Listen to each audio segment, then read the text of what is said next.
38.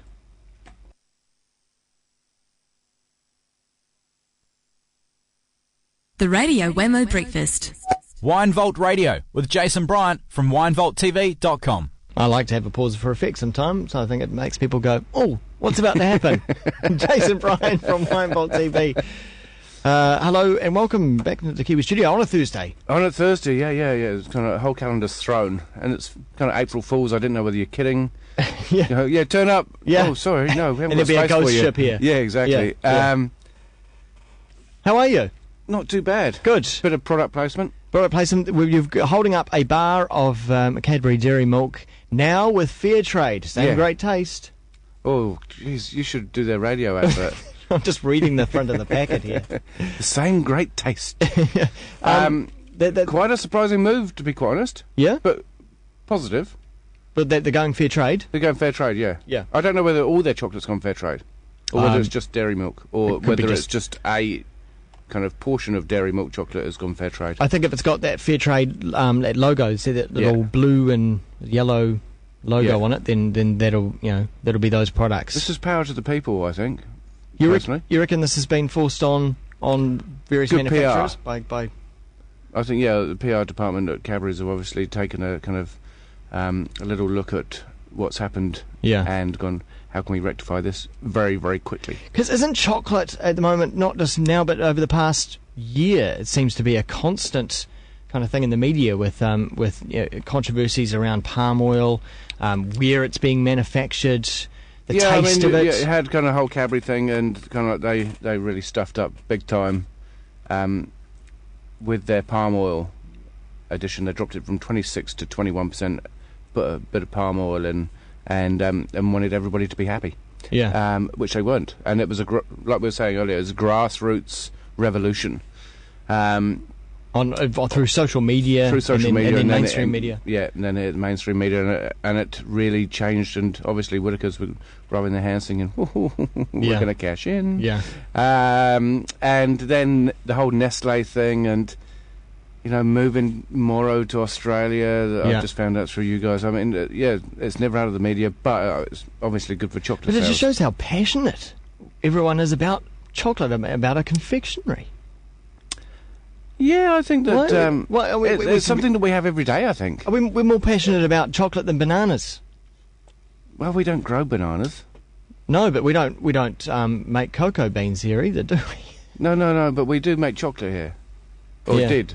Or did, or still are. I don't I'm know. not sure of where it's at Some now, of it's whether it's still all made here. gone or whether it's just like the kind of brewery that is just the symbol for what used to be made there. The interesting thing with Cadbury that I found interesting that people go, iconic New Zealand brand. I go, Well, hang English. on, it's English. New Zealand. We came across here. We set up a few companies. Well, I don't understand similar why to the UK and Yeah. yeah. Well, I don't understand why people are so precious about this stuff. Because it is a symbol of everybody that I knew when I came across here used to think that Cadbury's was from New Zealand, even though they'd done their OE. Well, they've done very well over those decades, hadn't they? Yeah. With Great PR. embedding themselves in this country. Yeah. And so when you get told A that they're using palm oil and B that they're going to go to Australia because they've just been bought, A, we're losing some jobs, and B, we're losing another little bit of culture. Are we? Or is it just a confectionery that you see at the service station or in the supermarket aisle? I mean, it's just it's not fruit and veggies, is it? It's not growing here. No, I think it's a staple. I mean, it's proclaimed as a kind of aphrodisiac, and it's just part of our culture.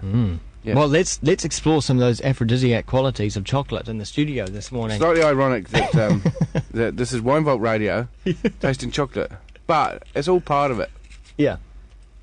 We've got. Well, you've brought in a wine as well. I've brought in a wine, yeah. Because we're going to do some matching. Should you wake up on Sunday morning, thank you, and decide that you want to enjoy your chocolate, your bunnies, your eggs with some wine, which I think would be quite a nice decadent sort of thing to do over Easter. You're not kidding. No, I've got this wine. I'm not going to let you see the label until afterwards. Okay. All right. Okay. It's got it covered in a plastic bag, so we can't see what the wine is. It's red. It's red, yeah. Which would kind of make sense. Yeah, I always think either kind of a kind of Cabernet Thank you. or Bordeaux blend, I should say, wine goes better with chocolate or port. I think that always goes really well. Apologies, these glasses look dirty as, aren't they? They have just come out of the dishwasher, but they... No, the wine is they're good. unfined, unfiltered, organic, natural fermentation, so it hasn't had it's anything. really earthy on the I always nose. get chocolate on the nose, see?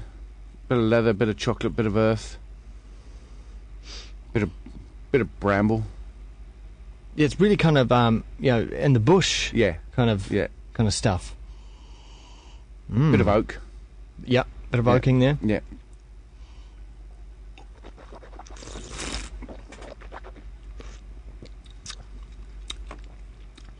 Fair amount of acid. Yep. Bit of red fruit. Plummy. Bit of plum, yep. I like it. Now You're for familiar chocolate. with this wine, obviously, already, though. Yeah. This isn't your first time. So we're trying now some of this fair trade chocolate. And the reason why I chose this one, it had enough acid so that when we have another mouthful, after we've coated our palates with chocolate, that some of the acid will cut through that. That's the theory. Geez, that chocolate Kind of tastes... like cancels it out. Yeah. That chocolate tastes great. It's very sweet. So is it the sweetness in the chocolate that cancels out the acid? It'll be the... our whole palate is coated with... I'm not going to... A kind of fat. And so the acid in the wine will cut through that. Now, because it's the Cadbury, it's the normal Cadbury dairy milk chocolate, so it's not a dark, it's not a heavy kind of cocoa chocolate. It's Yep. I got to say, I think it's a pretty good match. Yeah. So you didn't know what chocolate I had before you came in, No. Just took a punt.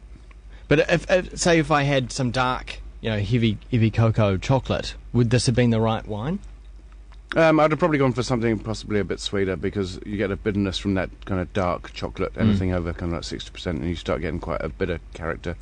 And yet, for me, you need more of a sweet kind of wine. I just took a stab in the dark that you'd have milk chocolate. And you know what? We don't even know what wine this is. You do. Well, I do. I don't. No. Are you not going to show us? Do you like it? Yeah. You do? Well, I like it with this chocolate. Yeah. How would you rate it?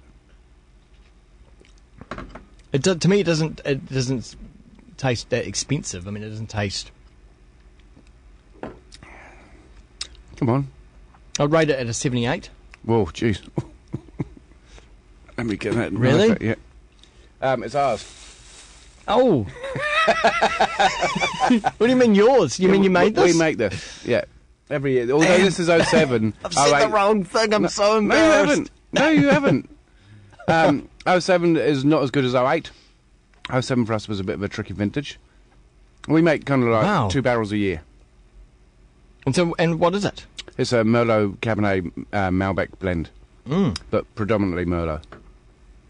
Is this an equivalent to sort of like homebrew wine, or is this a bit more sophisticated? It's a bit more sophisticated. We do go out, hand pick, put through. We've got a little crusher distemmer, and it takes off all the stalks and stuff, and then it splits the grape enough so that it starts fermenting. Yeah. And then we transfer it from Kumu to my basement, where they ferment naturally from all the yeast in the air, and then we put it into but then we press it, and then we put it into barrels, and then we top it up every week, and let it sit in 1-year-old oak for a year, and then 4-year-old oak for the next year. I really like it. It's good chocolate wine. What would you rate your own wine? I agree with you. 78, Okay. 78, 75. I think that's 78. really good. I mean, 78 to me is still as a great wine. The 08 is twice the wine. I mean, I expect the 08 to be kind of 85, rather than kind of that 75, 78. But yeah, just a little experiment. I like to know all the ins and outs of kind of the wine trade to sell wine. Yeah, well, to be able to talk about it. It's been a Wine Vault Radio episode of surprises. Epic. Well, not only with the fair trade chocolate. I do like and the chocolate though. The fact that you made this wine and the both go together really well. Will you be drinking wine with chocolate on Sunday morning? No. No. No. Straight out of the blocks. Nope. No. Nope. That's the end there. No. I just don't enjoy kind of alcohol at 9 o'clock in the morning. Yeah. Like if I'm going to drink it, tasting's fine, sampling's fine. You're telling me drinking is. You don't enjoy doing this at all, do you? No, I enjoy tasting. Oh, okay. But to sit there with a glass of wine and a bit of chocolate, yeah, it's just not my cup of tea. Well, actually, I'd rather a cup of tea. Well, it's not your cup of tea. No, it's not my cup of tea at all. Good. And yeah, so Easter. Sit down, yeah, champagne, chocolate, Cabernet chocolate, do it. Port chocolate. Jayson Bryant. Yeah, and chocolate. Before you trail off into nothing. Thanks very much. Oh, my pleasure. Enjoy your time in Sydney next week. So we won't see you next week, but probably in 2 weeks' time. Yeah, 2 weeks' time. I'm going to see Gary V and also Siobhan and Justin and everybody in Sydney at the Connect Now marketing conference. Joyce, thanks very much.